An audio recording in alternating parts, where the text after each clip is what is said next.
বিশ্ব চলচ্চিত্রে অস্কারের আগাম ইঙ্গিত হিসেবে পরিচিত টরন্টো আন্তর্জাতিক চলচ্চিত্র উৎসব এবারে উদযাপন করল ৫০তম আসর। প্রায় ২ সপ্তাহব্যাপী এই আসরে প্রদর্শনী, প্রিমিয়ার আর রেড কার্পেট মাতিয়েছেন শিল্পী ও কলাকুশলীরা। তবে আসরের মূল আলোচনায় ছিল পিপলস চয়েস অ্যাওয়ার্ড।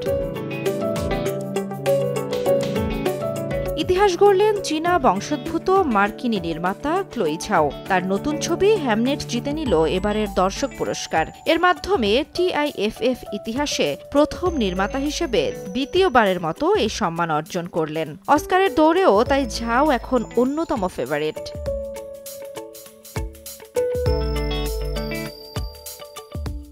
এছাড়াও প্রশংসিত হয়েছে গিলার্মো দেল তোরোর ফ্র্যাঙ্কেনস্টাইন আর রায়ান জনসনের ওয়েক আপ ডেড ম্যান। পাশাপাশি নতুন 2টি বিভাগ, আন্তর্জাতিক পিপল চয়েস আর অ্যানিমেটেড স্বল্পদৈর্ঘ্য চলচ্চিত্রেও এশিয়ান ও ইউরোপীয় সিনেমার শক্তিশালী উপস্থিতি নজর কেড়েছে। কানাডিয়ান বিভাগেও সাফল্যের ঝলক। জাকারিয়াস কুনুকের রং হাজব্যান্ড সেরা ফিচারের পুরস্কার জিতেছে। জান্নাতুল দোলনা, সময় সংবাদ।